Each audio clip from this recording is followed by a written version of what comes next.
Good morning students, welcome back. तो हम अपने बात कर रहे थे शेयर्स के बारे में और अनुक्रमण को देख रहे थे। तो हमने हाइड्रो शेयर्स के बारे में देख लिया था, जल क्रमक को हमने कल की क्लास में पूर्ण कर लिया था। आज की क्लास में हम बात करेंगे अपने लिथोशेयर्स की। किसकी बात करेंगे हम? लिथोशेयर, जिसको हम बोलते हैं शैल क्रमक। क्या बोलते हैं इसको हम? शैल क्रमक। तो शैल क्रमक क्या होता है? तो नग्न चट्टानों पर, कहाँ पर?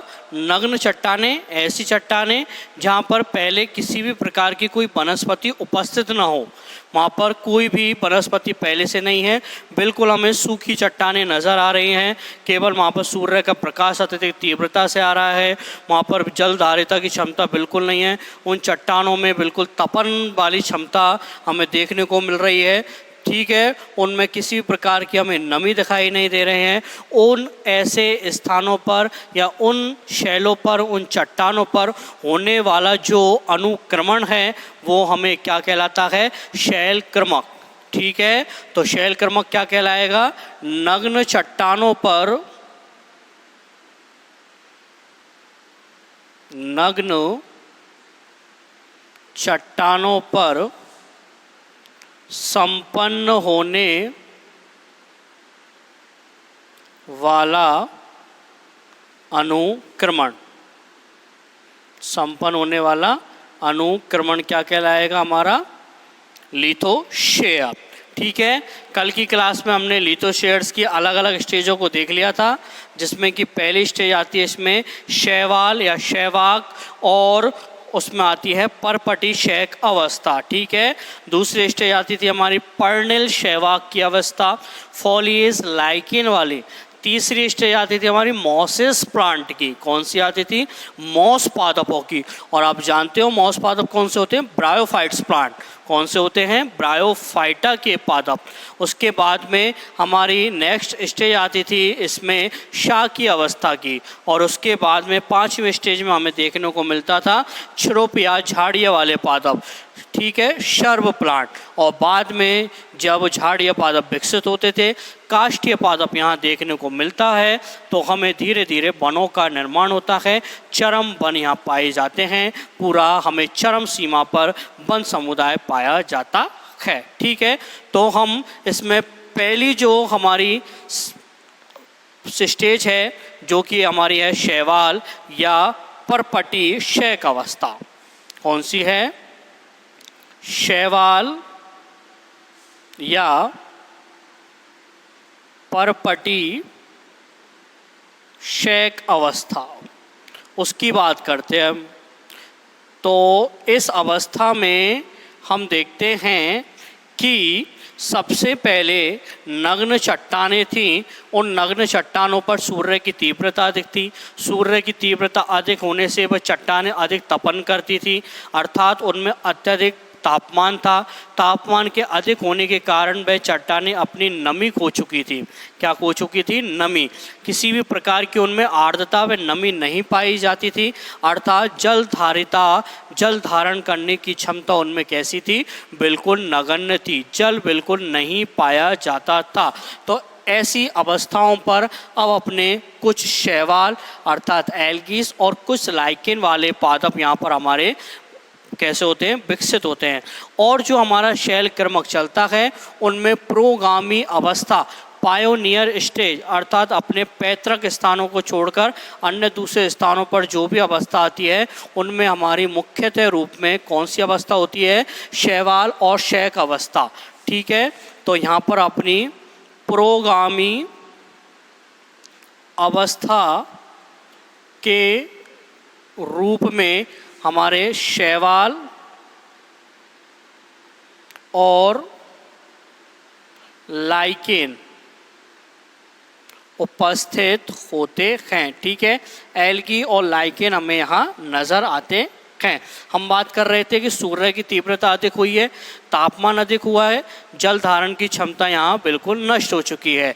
तो अब इन नग्न चट्टानों पर ऐसे पादपों को विकसित करना पड़ेगा जो कि क्या है? इस प्रकार की सूर्य की जो अत्यधिक तीव्रता है उसको भी ग्रहण करें, उसको भी सहन कर सके, क्योंकि अत्यधिक तापमान है और अत्यधिक तापमान जल धारण की बिल्कुल ही मात्रा कम है, तो ये तो पादपों के लिए क्या है, प्रतिकूल परिस्थितियाँ होती हैं, अनफेवरेबल कंडीशन होती है।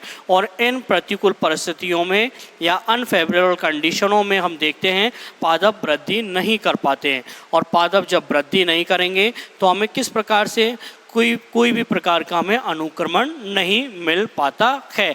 तो इन नग्न चट्टानों पर हमें ऐसे पादपों की ज़रूरत होती है जो कि इन प्रतिकूल परिस्थितियों को सहन कर सकें। तो यहाँ पर प्रतिकूल परिस्थितियों की बात करते हैं अब हम कि प्रतिकूल परिस्थितियाँ, अनफेवरेबल कंडीशन क्या है, जल धारण कम, क्या है, जल धारण कम है, जल धारिता कम है, नमी अनुपस्थित है, बिल्कुल ही नमी नहीं है, और सूर्य का प्रकाश अधिक, सूर्य का प्रकाश अधिक। और सूर्य का जब प्रकाश अधिक हो जाएगा तो हम यहाँ पर अपने आप ही पता लगेगा कि यहाँ पर तापमान कैसा है हमारा, अधिक है, टेम्परेचर कैसा है, अधिक पाया जाता है। तो इन प्रतिकूल परिस्थितियों में अब हमारे ऐसे पादप विकसित होंगे जो इनको सहन कर सकें इस अवस्था को।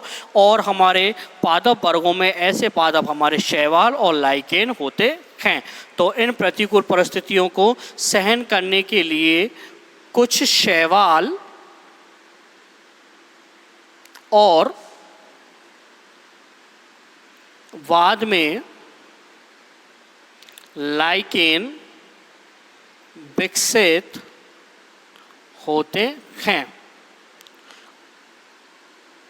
अब जब इन नग्न चट्टानों पर पहली बार जब ये कोई भी शैवाल या एल्गी यहाँ पर आएगा तो यह इन प्रतिकूल परिस्थितियों को अपना सामना करेगा, सहन करेगा, तथा यह शैवाल क्या करेगा, जो अपने वायुमंडल में नमी है, आर्द्रता है, जो भी हमारी जलवाष्प पाई जाती है, वाटर वेपर, उसको यह अवशोषित करता है और उस जलवाष्प के द्वारा यह हमें क्या है, जल की मात्रा को पूरी करेगा। ठीक है, तो यहाँ पर हमारे कुछ शैवालों में हम देखते हैं अलग अलग प्रकृति वाले शैवाल आते हैं जो कि अत्यधिक तापमान को यहाँ सहन करते हैं। तो उन शैवालों में सबसे पहला हमारा आता है लिथोमिक्सा।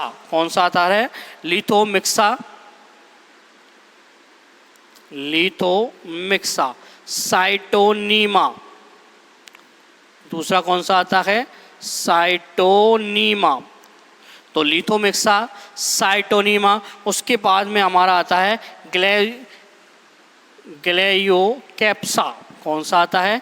ग्लेयोकैप्सा आदि। इस प्रकार से हमारे क्या हैं, अलग अलग प्रकार के शैवाल आते हैं और यह शैवाल इन परिस्थितियों को सहन करते हैं तथा जल वाष्प के द्वारा वाटर वेपर, किसके द्वारा? वाटर वेपर के द्वारा जल को अपशोषित करते हैं।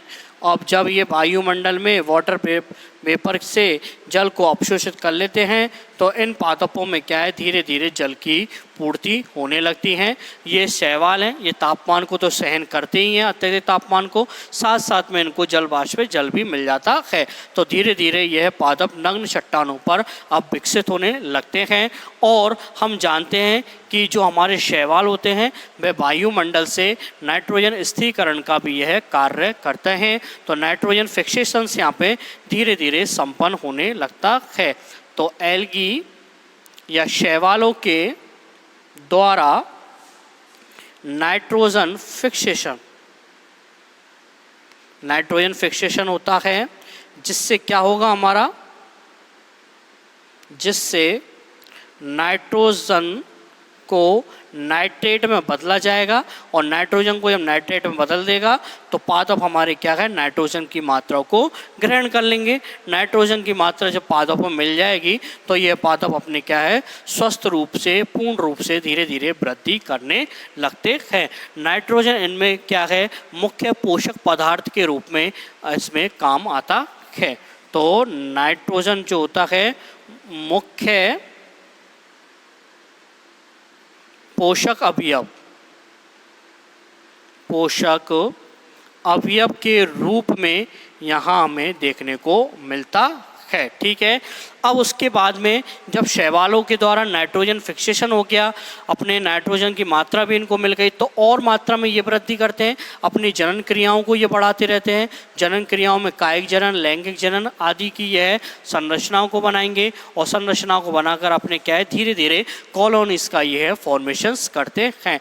आपने देखा होगा जब हमारे कोई भी चट्टानें होती हैं जहाँ पर किसी भी प्रकार की वनस्पति नहीं थी, लेकिन जब बारिश का मौसम आता है तो बारिश के मौसम में पहले कुछ हमें छोटे छोटे पादप दिखाई देते हैं, अर्थात जिनको हम बोलते हैं काई वाले पादप। तो वो काई कौन सी होती है? शैवाल ही होते हैं।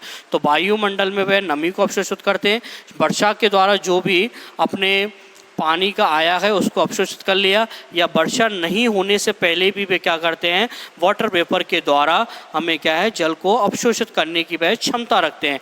नाइट्रोजन स्थिरीकरण भी वह करते हैं, उससे वह अपनी कॉलोनीज को बढ़ाते रहते हैं। अब उसके बाद में हम देखते हैं जो ये शैवाल हैं अपने एल्गी हैं, वह धीरे धीरे क्या है चट्टानों पर अपनी कॉलोनीज को बढ़ाकर कुछ कार्बनिक अभिक्रियाएं भी करते रहते हैं, अर्थात कुछ अम्लों का निर्माण करते हैं, कार्बनिक अम्लों का फॉर्मेशंस करते हैं। और कार्बनिक अम्लों का फॉर्मेशन करते हुए यह चट्टानों में उपस्थित जो अंदर से उनको क्या है खोदते रहते हैं, अर्थात उनका अपरदन करते रहते हैं। कार्बनिक एसिड्स का फॉर्मेशन किया, कार्बनिक एसिड्स उनके स्थान पर आए, कार्बनिक एसिड्स के निर्माण से चट्टानें धीरे धीरे क्या है टूटने लगती हैं, उनमें दरारें आने लगती हैं। और दरारें आने का मतलब है कि वहाँ पर अपने क्या है कुछ भाग से वे चट्टानों को क्या है अपरदित करते हैं, तो उनका संचारण करने लगते हैं। तो उसके बाद हम देखते हैं एल्गी के द्वारा कार्बोनिक एसिड का निर्माण प्रारंभ होने लगता है। और यह कार्बोनिक एसिड जब प्रारंभ होने लगता है अपना, तो धीरे धीरे क्या है यह चट्टानों का क्षरण करने लगते हैं। क्या करेंगे? धीरे धीरे चट्टानों का अपरदन या क्षरण करना प्रारंभ करते हैं, और धीरे धीरे चट्टानों में क्या दरारें आती हैं, उनमें ये अंदर की और भी विकसित हो जाते हैं। आपने देखा होगा, आपने घरों के आसपास भी हम देखते हैं दीवारों पर भी ये कुछ दरारें को निर्माण कर कर उनमें यह विकसित हो जाते हैं। अब उसके बाद में जब चट्टानों में दरारें बन चुकी हैं, तो दरारें बनने के बाद में कुछ ऐसी संरचनाएं इन पर और विकसित होने लगती हैं जो इनको और भी जनन करने के लिए, इनको वृद्धि करने के लिए सहायक होते हैं। तो हम देखते हैं अपने वायुमंडल में, अपने पर्यावरण में क्या है कई प्रकार के अपने बीजाणु और बीज हमें क्या है और अपने उड़ते हुए दिखाई देते हैं। तो अपने कई प्रकार के बीज इसमें उपस्थित होते हैं, और यह बीज जब आते हैं तो उनमें से कुछ बीज इस शैवालों के ऊपर हमेशा क्या है विकसित हो जाते हैं। वह शैवालों से क्या है पोषक पदार्थों को प्राप्त करते हैं और उन पर धीरे धीरे से वृद्धि करने लगते हैं, या उनके साथ साथ में ही अपनी वृद्धि को दिखाते रहते हैं। तो यह संरचना हमारी क्या कहलाती है? लाइकेन संरचना। तो क्या हुआ कि जब अपने चट्टानों पर दरारों का निर्माण हो चुका है, तो उसके बाद में हम देखेंगे कि वायुमंडल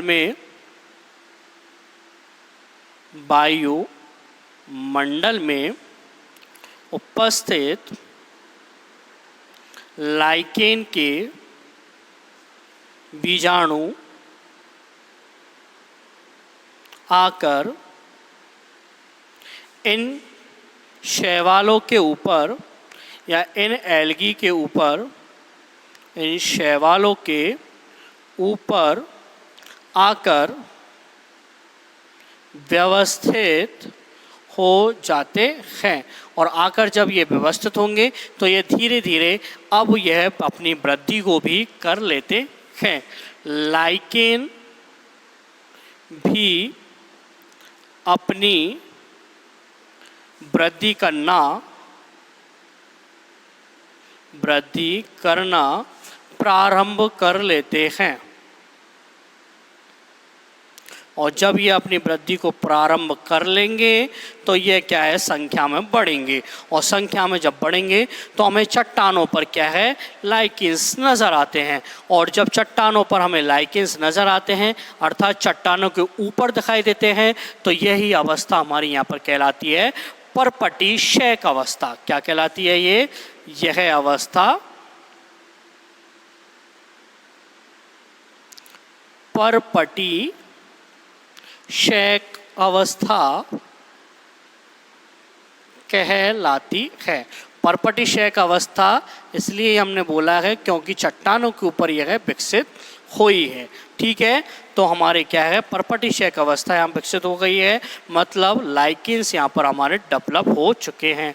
अब यहाँ पर हम देखते हैं अलग अलग प्रकार के हमारे यहाँ पर लाइकेंस की मात्र संख्या हमें यहाँ मिलती हैं। अलग अलग लाइकेंस यहाँ पर हमें नज़र आते हैं, जिनमें हमें कौन कौन से हैं, रोनिडेना, लेकानोरा, लेसिडिया।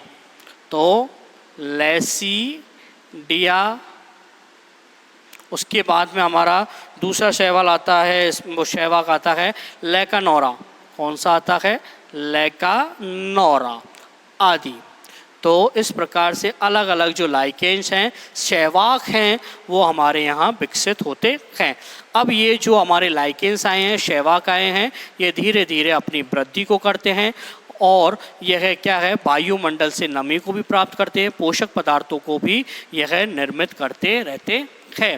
लाइकेंस के द्वारा हमेशा क्या है, कार्बोनिक एसिड्स का फॉर्मेशन होता है और ये कार्बोनिक एसिड्स का निर्माण अपने जल और कार्बन डाइऑक्साइड की सहायता से करते हैं। तो लाइकेंस के द्वारा कार्बोनिक एसिड्स का फॉर्मेशन होता रहता है। और कार्बनिक एसिड्स का फॉर्मेशन कैसे होगा, हमारा अपने वाटर आएगा और वायुमंडल जो हमारी कार्बन डाइऑक्साइड होगी वो आ जाएगी, तो उससे हमारे कार्बनिक एसिड्स का फॉर्मेशन हो चुका है। ठीक है, तो इस प्रकार से हमारे ये एसिड्स बनेंगे। और जो ये कार्बनिक एसिड्स होते हैं चट्टानों पर धीरे धीरे अपने फैलते हैं और यह चट्टानों में अंतर क्रियाएँ करेंगे। चट्टानों पर अंतर क्रियाएँ कर कर ये चट्टानों को और थोड़ा थोड़ा क्या है, क्षरण करते हैं, अर्थात उनको अपरदित करते हैं।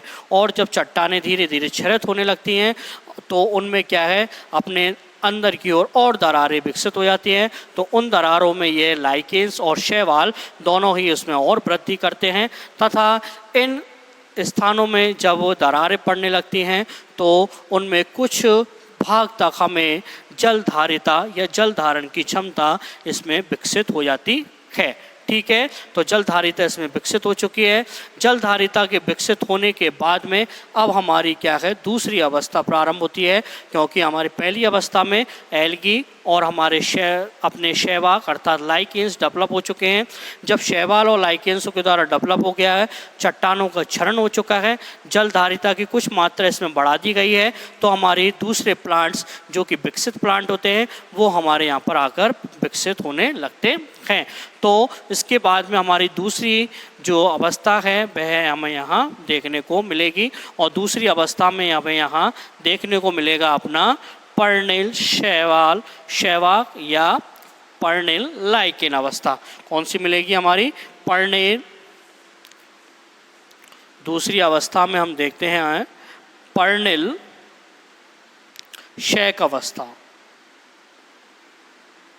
शैक को हम बोलते हैं लाइकेन। तो ये हो गई हमारी फॉलिएज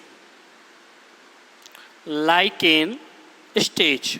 और फॉलिएज लाइकेन स्टेज वह होती है जिसमें क्या है, पत्ती नुमा आकृति वाले लाइकेंस यहाँ पर धीरे धीरे अब विकसित होंगे। तो हमारे क्या है, पहली अवस्था में परपटी लाइकेंस विकसित हो चुके थे। परपटी लाइकेंसों ने क्या किया, जलधारिता को बढ़ाया, तो उनके स्थान पर उनके ऊपर हमें अलग अलग रूप से क्या है हमें मिलेंगे परपटी लाइकेंस, और उन परपटी लाइकेंसों पे हमें पाए जाएंगे पर्णिल फॉलिएज लाइकेंस। और फॉलिएज लाइकेंस जो होगा हमें धीरे धीरे विकसित होने को मिलेगा। ठीक है, तो फॉलिएज लाइकेंस जो होंगे वो हमारे अलग अलग प्रकार से यहाँ दिखाई देंगे। उनका आकृति हमें ये पर्णिल रूप में दिखाई देगा। ठीक है, अनियमित आकृति में हमें यह दिखाई देते हैं। तो ये हमारे फॉलिएज लाइकेन, पर्निल लाइकेन स्टेज, और ये चट्टानों पर विकसित हो रही है लाइकेनों के साथ भी।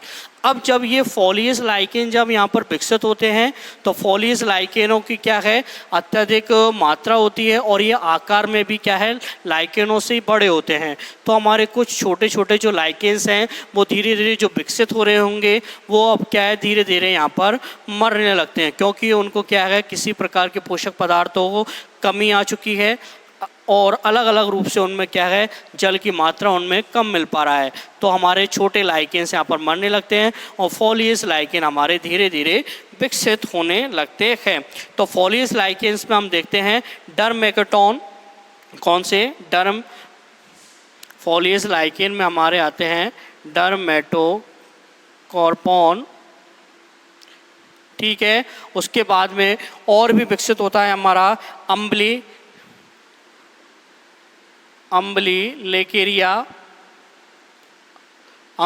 लेकेरिया आदि। तो इस प्रकार से हमारे क्या है, ये फॉलिएज लाइकेन यहाँ विकसित हो चुके हैं। फॉलिएज लाइकेन्स के द्वारा अब क्या है, कुछ भागों में कुछ चट्टानों के द्वारा और कार्बनिक एसिड्स की मात्रा को बढ़ाया जाएगा, क्योंकि अब पर्निल लाइकेन्स हमारे वृद्धि कर चुके हैं। तो पर्निल लाइकेन्स और धीरे धीरे वृद्धि करके संख्या में वृद्धि करते हैं, जनन करते हैं, और ये क्या करेंगे, अत्यधिक मात्रा में कार्बनिक एसिड्स का फॉर्मेशन करेंगे। और कार्बनिक एसिड्स का जब अधिक मात्रा में फॉर्मेशन होगा तो ये क्या करेंगे, चट्टानों का और क्षरण करना प्रारंभ कर देंगे। चट्टानों का अत्यधिक क्षरण हो चुका है, उनमें अब क्या है, अंदर की ओर हमारा जल हमारा क्या है, धीरे धीरे रिसने लगता है। अब बारिश का जब मौसम आता है, बरसात जब होने लगती है, तो इन चट्टानों की दरारों में क्या है, जल अंदर की ओर रिसता हुआ चला जाता है। अंदर की ओर जब ये जल रिसता हुआ चला जाएगा तो वहाँ पर इन लाइकेन्सों के द्वारा क्या है, जल धारिता की क्षमता को बढ़ा दिया जाएगा, जल को ग्रहण करने की क्षमता को बढ़ा देंगे, जिससे क्या है, जो और पादप हैं उनको धीरे धीरे जल की पूर्ति मिलती रहे। ठीक है। अब जो ये अपनी चट्टानें बनी थी, उन चट्टानों में हमने देखा था कि दरारें विकसित हुई हैं कार्बनिक एसिड्स के निर्माण से। तो उन चट्टानों में जो हमारे धीरे धीरे ये छोटे छोटे लाइकेन्स होते हैं वो अब धीरे धीरे मृत होने लगते हैं, और उनमें कुछ एल्गीज होती हैं वो भी हमारी मृत होने लगती हैं। ठीक है, जो कि अविकसित हुई हैं, जिनको पूर्ण रूप से पोषण प्राप्त नहीं हुआ है, या फिर पूर्ण रूप से पोषण प्राप्त होकर अपनी आखिरी स्टेज पर अपने जीवन के अंतिम चरण पर जो चल रही हैं वो आगे चलकर क्या है, मृत हो जाती हैं। और मृत होकर वह अवस्था हमें क्या है, अंदर दरारों में उपस्थित हो जाती है, और दरारों में उपस्थित होकर वह क्या है, ह्यूमरस का फॉर्मेशंस कर देते हैं। और ह्यूमरस का जब निर्माण मिलता है हमें यहाँ पर, तो प्लांट्सों को ह्यूमरस में अपने कार्बनिक एसिड्स का अत्यधिक पोषक पदार्थों की पूर्ति मिल जाती है, और यह क्या है, और संख्या में यहाँ वृद्धि करते हैं। ठीक है, ह्यूमरस बन चुका है अपना, तो ह्यूमरस निर्माण भी हमें यहाँ देखने को मिलेगा, ह्यूमस निर्माण। और ह्यूमस निर्माण के साथ साथ में जब वायुमंडल में कुछ आंधी भी चलती है तो मृदा के कण इन चट्टानों में दरारों में क्या है, अंदर की ओर धंस जाते हैं। तो उनसे धंसने से क्या है, हमारे मृदा का एक स्तर भी हमें देखने को मिलता है। तो चट्टानों में क्या है, पतला पतला सा हमें इकेरी लाइन का मृदा का कुछ स्तर हमें देखने को मिलेगा। तो इस प्रकार से क्या है, हमारा मृदा का स्तर भी बन चुका है, एकल सतह बन चुकी है, ह्यूमरस का निर्माण भी हुआ है। तो अब हमें चाहिए क्या, जल भी हमें मिल चुका है, सब कुछ हमारे पास है। तो हमारे ये जो पादप होते हैं अब वो धीरे धीरे विकसित होने लगते हैं, और फॉलिएज स्टेज हमारी और डेवलप होती है, कार्बनिक एसिड्स और बनाता हुआ चला जाता है। जल धारिता या जल धारण की क्षमता भी यह है विकसित कर लेता है, जल धारण क्षमता विकसित कर लेता है। और जब ये क्षमता पूरी विकसित हो जाती है, डेवलप हो जाती है, तो हमारे और बड़े पादप जो होते हैं, मोसिस प्लांट, अपने ब्रायोफाइट्स प्लांट, वो हमारे क्या है, अब यहाँ पर आ जाते हैं। वो ही हमारे जो मोसिस प्लांट होते हैं वो भी हमारे वायुमंडल में कोई वायु के द्वारा उनके बीजाणु आएंगे, और वह बीजाणु आकर किसी चट्टानों पर अपने जल को अवशोषित कर कर वह ह्यूमरस आदि की मात्रा को प्राप्त कर कर वह भी धीरे धीरे बढ़ने लगेंगे। ठीक है, तो उसके बाद में हमारी जो दूसरी स्टेज होती है वो हमारी समाप्त होने लगती है, और इसके स्थान पर पर्णिलशयक अवस्था या फॉलिस लाइकिन के साथ साथ में हमें अपने मोसिस प्लांट भी विकसित होते हुए दिखाई देते हैं। ठीक है, तो हमारे क्या है, फॉलिस लाइकेंस तो विकसित ही है, लेकिन उसके स्थान पर हमें और भी मोसिस प्लांट साथ साथ में विकसित होते हुए दिखाई देते हैं। तो तीसरी अवस्था के रूप में हमें यहाँ मोसिस पादप नज़र आते हैं।